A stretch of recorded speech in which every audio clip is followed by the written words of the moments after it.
रोज रोज repeat होणाऱ्या घटना आपण सिम्पल प्रेझेंट टेन्समध्ये लिहितो. एक्झाम्पल बघूया.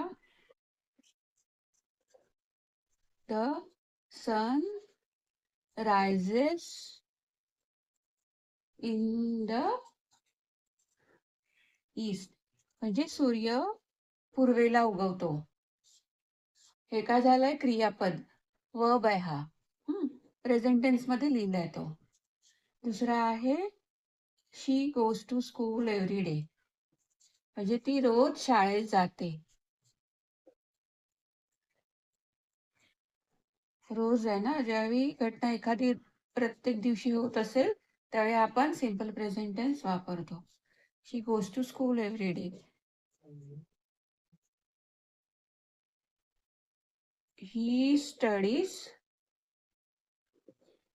इंग्लिश, तो इंग्लिशचा अभ्यास करतो, म्हणजे तो रोज इंग्लिशचा अभ्यास करतो. ठीक आहे. साखर गोड लागते, तर कसं लिहायचं? साखर गोड लागते ना, ती काही चेंज नाही होणार आहे, कडू नाही लागणार आहे. मग काय लिहायचं? Sugar taste sweet. Okay.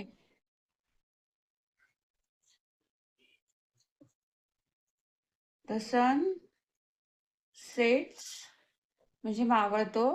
The sun sets in the west, म्हणजे सूर्य पश्चिमेला मावळतो. हा वर्ब आहे.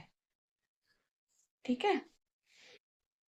सिंपल प्रेझेंट टेन्स कधी वापरायचं ते कळलं. रेग्युलर आपल्याला हॅबिट्स दाखवायची असेल किंवा जे युनिव्हर्सल ट्रूथ आहेत जे चेंज नाही होऊ शकत ते दाखवायचे असतील त्यावेळी आपल्याला सिंपल प्रेझेंट टेन्सचं वर्ब वापरायचं असतो, क्रियापद वापरायचं असतं.